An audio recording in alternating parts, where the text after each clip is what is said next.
Assalamualaikum warahmatullahi wabarakatuh. Pada pertemuan pertama ini, kita akan membahas bab 1 untuk kelas 7 semester 1, yaitu objek IPA dan pengamatannya. Pada bab ini, dibagi menjadi 4 subbab. Yang pertama yaitu penyelidikan IPA. Yang kedua yaitu pengukuran. Yang ketiga yaitu besaran pokok.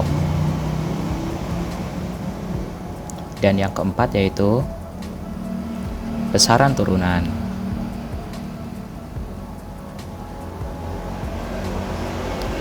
Sebelum masuk ke subbab 1, untuk mengawalinya, saya ingin bertanya terlebih dahulu. Pertanyaannya yaitu, apa itu IPA?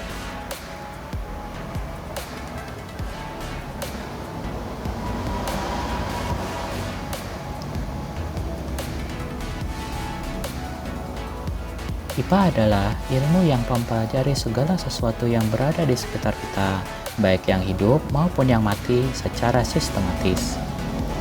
Jadi IPA adalah ilmu yang mempelajari tentang segala sesuatu yang ada di sekitar kita, baik itu yang hidup, yang mati, yang dipelajari secara sistematis.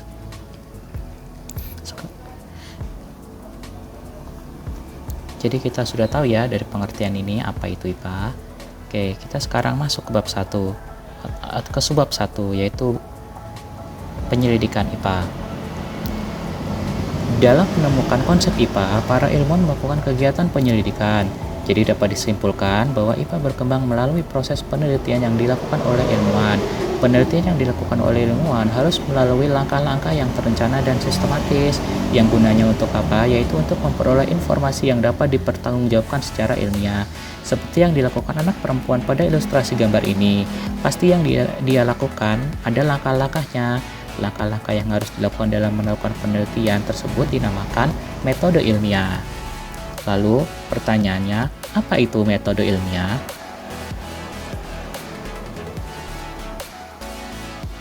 Kita lanjutkan ya. Metode ilmiah merupakan proses keilmuan untuk mendapatkan pengetahuan secara sistematis, sehingga dapat diperoleh simpulan yang dapat dipercaya. Di pengertian metode ilmiah ini, ada kata-kata yaitu secara sistematis yang telah saya tandai. Apa artinya secara sistematis? Secara sistematis artinya ada langkah-langkahnya. Lalu, apa saja langkah-langkah metode ilmiah ini? Untuk mengetahuinya, mari kita lanjutkan.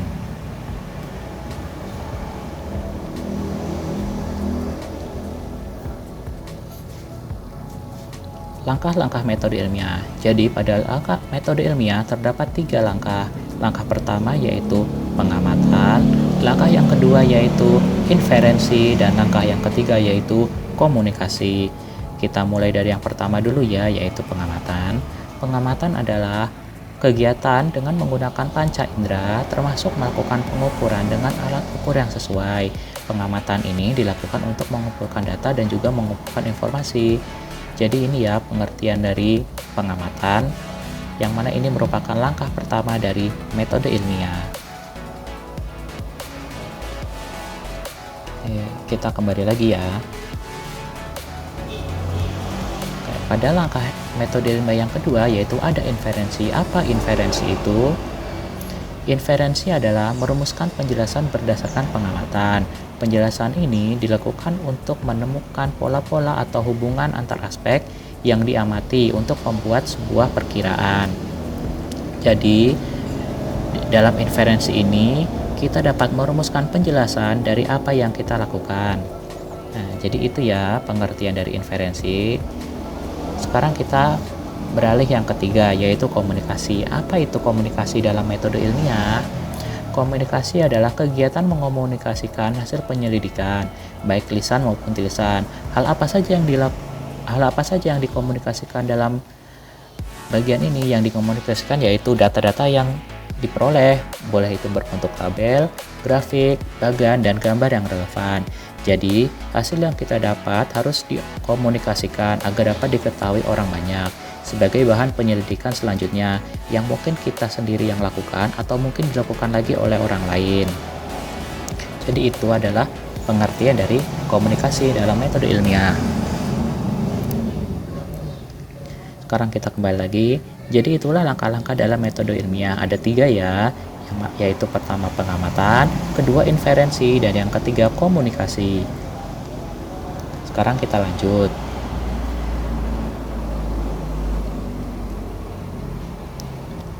Apa sih gunanya belajar IPA? Setelah kita mengetahui apa itu IPA, apa saja metode ilmiah, sekarang kita akan membahas tentang apa gunanya kita belajar IPA.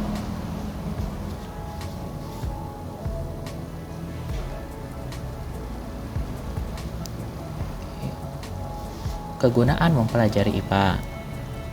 Jadi, dengan mempelajari IPA, kita akan mampu untuk mengetahui bagaimana mengumpulkan fakta-fakta, mengumpulkan informasi-informasi, dan mengumpulkan data-data. Selain itu, dengan mempelajari IPA, kita juga memiliki kemampuan untuk menghubungkan fakta-fakta yang kita dapat tadi untuk membuat suatu kesimpulan dari suatu hal yang kita pelajari. Yang mana kedua keterampilan ini merupakan keterampilan belajar yang dibutuhkan sepanjang hayat. Karena pada dasarnya dalam hidup ini kita selalu belajar, sehingga dengan mempelajari IPA ini dapat menjadi salah satu bekal kita untuk mempelajari apapun yang kita jalani dalam kehidupan di masa yang akan datang. Jadi kita tahu ya apa saja kegunaan IPA, apa saja kegunaan kita mempelajari IPA. Sekarang mari kita lanjutkan.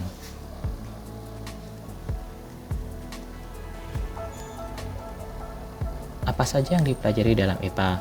Kita sudah tahu apa itu IPA, apa itu metode ilmiah, apa kegunaan belajar IPA. Sekarang yang akan kita ketahui yaitu apa saja yang dipelajari dalam IPA. Mari kita simak.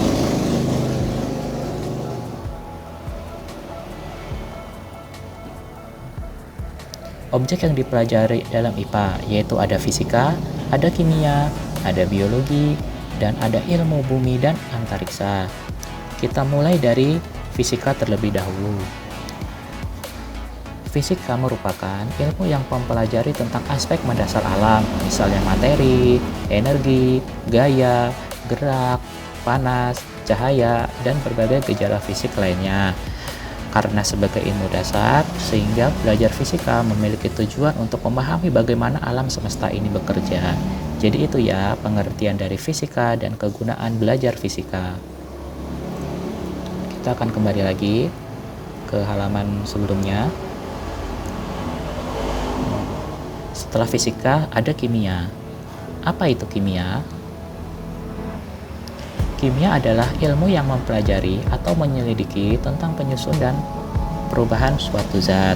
Dengan belajar kimia, nantinya kita akan mendapatkan ilmu bagaimana cara mengubah bahan alam menjadi produk yang lebih berguna untuk memenuhi kebutuhan manusia, sehingga apapun yang ada di alam ini dapat memiliki kebermanfaatan bagi makhluk hidup. Itu tadi pengertian dari kimia dan kegunaan belajar kimia. Selanjutnya yang ketiga yaitu ada biologi. Apa itu biologi? Biologi adalah ilmu yang mempelajari tentang sistem kehidupan, mulai dari ukuran renik sampai dengan lingkungan yang sangat luas. Dengan belajar biologi, nantinya kita akan bisa memahami diri dan fenomena kehidupan yang terjadi. Selain itu, kita juga dengan mempelajari biologi, kita akan bisa dengan bijak memanfaatkan sumber daya hayati yang ada di alam ini. Itulah tadi pengertian biologi dan kegunaan belajar biologi. Yang terakhir yaitu ilmu bumi dan antariksa. Apa itu ilmu bumi dan antariksa? Kita lihat, ilmu bumi dan antariksa yaitu ilmu yang mempelajari asal mula bumi, perkembangan dan keadaan saat ini, bintang-bintang, planet-planet, dan berbagai benda langit lainnya. Mempelajari ilmu bumi dan antariksa membuat kita memahami dunia di mana tempat kita hidup dan di mana manusia berusaha untuk mencapai keberlanjutan. Aktivitas bumi dan kehidupan di dalamnya dipengaruhi oleh bagaimana alam semesta bekerja, sehingga ilmu antariksa menjadi bagian penting dalam memberikan pemahaman yang benar terhadap kehidupan yang ada di bumi yang kita tinggali ini. Itulah tadi pengertian dan tujuan belajar ilmu bumi dan antariksa. Jadi objek yang dipelajari dalam IPA itu ada 4 ya, fisika, kimia, biologi, dan ilmu bumi dan antariksa. Itulah tadi pembahasan kita di bagian pertama. Cukup sampai sini dulu ya bahasan kita. Sekarang kita sudah tahu apa itu IPA, metode ilmiah, apa kegunaan kita belajar IPA, dan objek yang dipelajari dalam IPA. Sampai jumpa di pertemuan selanjutnya ya. Kawan-kawan boleh like kalau suka, dislike kalau tidak suka, boleh subscribe juga biar gak ketinggalan pembahasan selanjutnya. Oh iya, saya mohon maaf jika ada kesalahan dan kekeliruan yang saya ucapkan. Silahkan kawan-kawan boleh koreksi atau juga boleh memberikan saran serta masukan. Semua bisa disampaikan di kolom komentar ya. Terima kasih, semoga apa yang saya sampaikan ini bermanfaat. Wassalamualaikum warahmatullahi wabarakatuh.